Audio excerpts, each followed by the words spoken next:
All right, let's get this build underway. So first up, we've got cockpit things.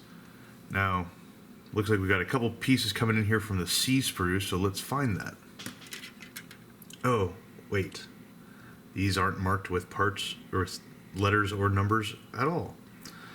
So this is a slight bit frustrating, but if you flip to this page, it lays out all the parts nicely. This is useful. Maybe it would have been better provided as a separate sheet so that we're not constantly having to flip back to it to find what we need. Anyway, we need a couple parts from the C sprue here, C18, C11. There's C18. A little bit of boring cleanup here.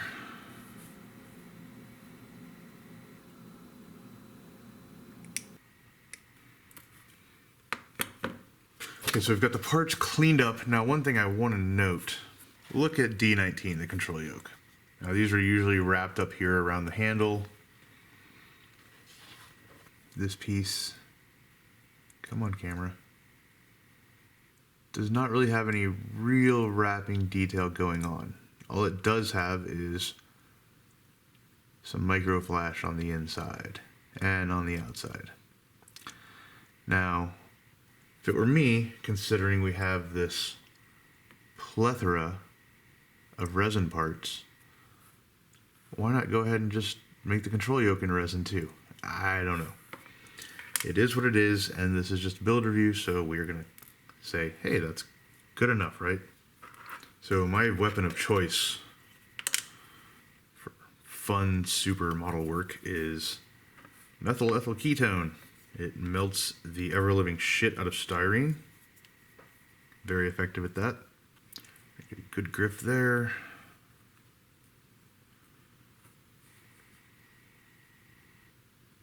Sorry, this camera angle's kind of jacked up for this piece.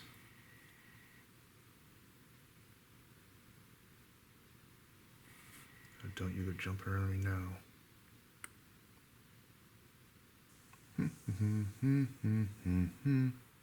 Now, looking ahead, C11 goes into some vague place over here. Really wish they'd thought that a little bit more through.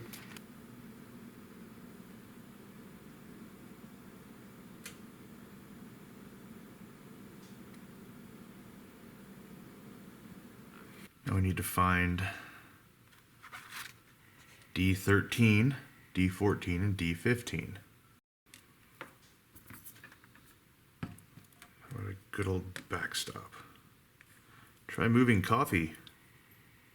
Plastic.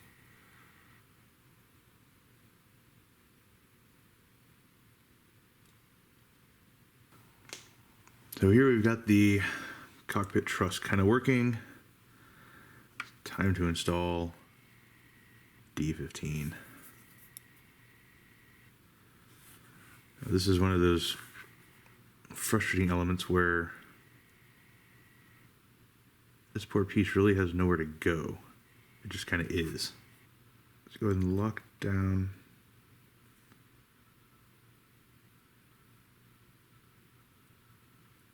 Right there. Let that sit for a minute. So what I want to do here, in addition to the MEK, use a little bit, to me, extra thin because it's got this handy applicator.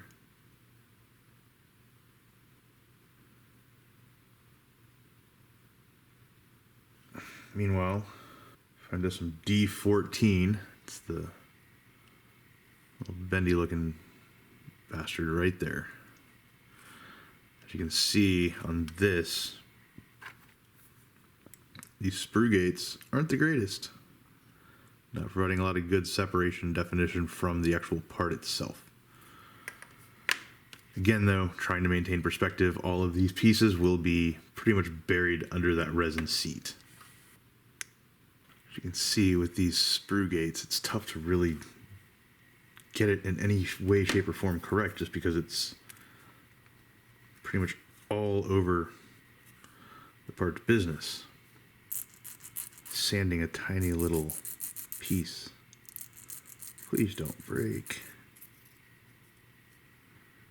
Now Again, knowing that this is going to be under the seat on a naked build, I'm not going to sweat this too hard, but, you know, minimum due diligence is important, right?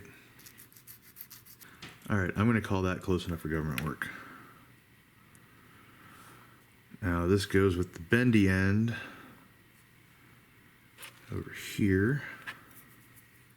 I see this is where it gets frustrating with the placement of everything.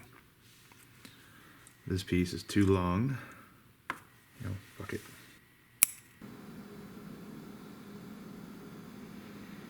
Haha, I cut it too short because I'm a dipshit.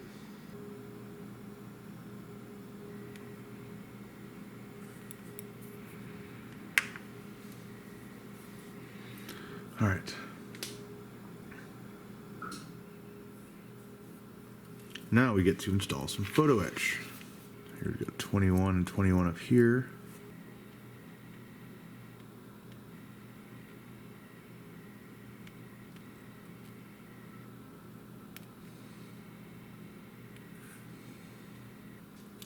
So here we've got the cockpit so far. Control yoke, a few connecting rods, some truss work, and the foot troughs for the rudders. Now, this is where it gets interesting. So right here, we basically have, oh hey look, go ahead and just glue these here-ish. Okay. Bit vague, right? So I thought, let's go ahead and look to the next page. Next page shows, wow, those are a lot further down than is immediately apparent looking at the previous page. Fine, no big deal. Let's go ahead and do that, right? So with photo etch MEK, to me, extra thin are not an option, so I prefer to use Gator's Grip acrylic glue for things that do not have any sort of load-bearing or, you know, under pressure application.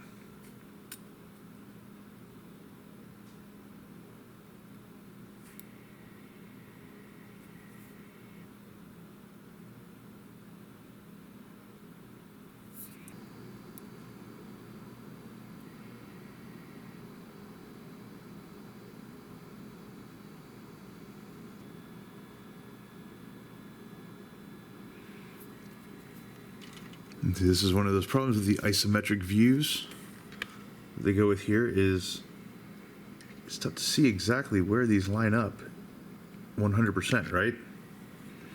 I mean, this looks, you know, like a freaking ski jumper. So I'm going to go ahead and nudge in just a tiny little bit. So here's where things stand at the end of step 3. The control yoke, some control linkages, and these rudder foot troughs have been installed onto this cockpit floor truss. So what do I think of the kit in these early stages? To be honest, yeah, it's very obviously a limited run kit, but I also have some annoyances that I think go beyond just, you know, the typical explanation of, yeah, but it's limited run. So what exactly do I mean by that? Well, typically whenever there is a limited run kit being built and somebody encounters some kind of difficulty, it's usually waved off with, yeah, but it's a limited run kit. That's just the way they are.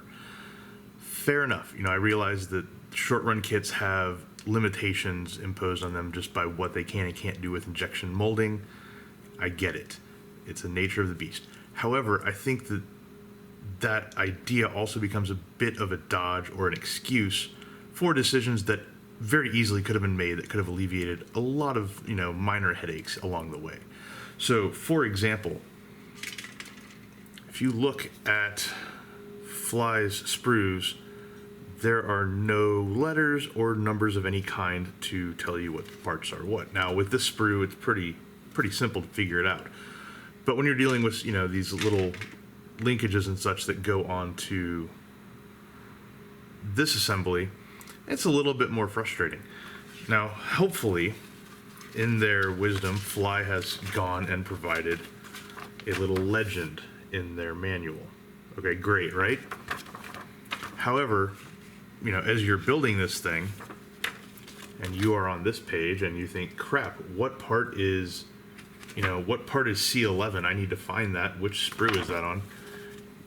You have to flip back to this sheet. And so basically you set yourself up for a lot of flipping back and forth. Now, not a big deal, a very minor pesky annoyance. However, when you consider that Fly has also included a separate painting and markings guide and a separate stencils guide, would it have really been that hard to include a separate parts legend just that you can have sitting on your workbench to refer to quickly? Little minor thing, I know, but gets under my skin just a little bit. So, in addition to having to flip back to the parts legend continually, there are two other things I've encountered in these first three steps that I would say go beyond the pale of limited run problems. These are things where a decision very easily could have been made at the design stage that would have alleviated anything and would not have sort of broken that limited run limitation angle. So the first one is this control yoke. Now, the control yoke on a Hurricane, on a Spitfire, on any RAF aircraft is one of the focal points of the cockpit, and it's gorgeously detailed. A lot of them were wrapped for better grip for the pilots, lines running down the side, all kinds of gorgeous detail right there in the center of the cockpit. One would think on a kit like this, where there's already a bunch of resin going into the cockpit, hey, why not make the focal point, the highly detailed focal point, a resin piece as well and capture all of that delicious detail. Instead, Fly went and, for reasons I can't figure out, decided to make the control yoke out of relatively softly detailed styrene. Again, I don't think this is one that can be written off as just, short run problems, because we've got gun sights and other little tiny pieces here. We've got cannons. We've got lots of resin going on in this kit. I don't really think it would have been too much to ask for a resin control yoke. Now, moving on to the third point of minor annoyance is the sort of vagueness going on with the instructions as far as where exactly the control yoke and the rudder troughs go. Now, as you can see, there are red arrows pointing that they generally go somewhere on this cockpit floor truss work. Great, right? But when you look at, for example, the rudder troughs here, they just kind of go somewhere there. When you move on to the next page, that placement looks a little bit different than what was being indicated previously. There's a sort of lack of specificity going on that, limited run kit's fine, right? However, you also have to consider the fact that, shut up compressor, that there are going to be other things going on. There's going to be, cockpit sidewalls that have to go in. There's going to be other framework. There's going to be the seat, the instrument panel. And if these things are out of whack a little bit, well, suddenly you've got, say, the control yoke running up against the seat. Given the nature of this kit, there's really no way to do sort of a full cockpit test fit beforehand to check for any of these little issues. So my complaint is there is absolutely no guidance in terms of where to place, for example, the control yoke here. This is a best guess effort. Now, I'm sure it will work out fine, but it's one of those things, would it really have killed Fly as they were designing this kit to put in a couple of, quick recessed areas or even raised areas onto this truss work to say, hey, put the damn control yoke right there? I know, I've seen this kit. I've seen the level of detail they can get into here. Some of this screw work on the fuselage and some of the rivet detail on the wings is just fabulous. Little raised or little, recessed portions here to guide placing the control yoke, totally doable. So again, this question of limited run limitations, at what point do they become not really an explanation for something, but an excuse? I think with all three of these, these are things that would be hand waved away, but they were also things that could be easily solved in the design phase. So with that, again, minor annoyances, not going to stop any sort of effort going on here, but just to be made aware of. And now let's get on with steps 4, 5, and 6, and so on.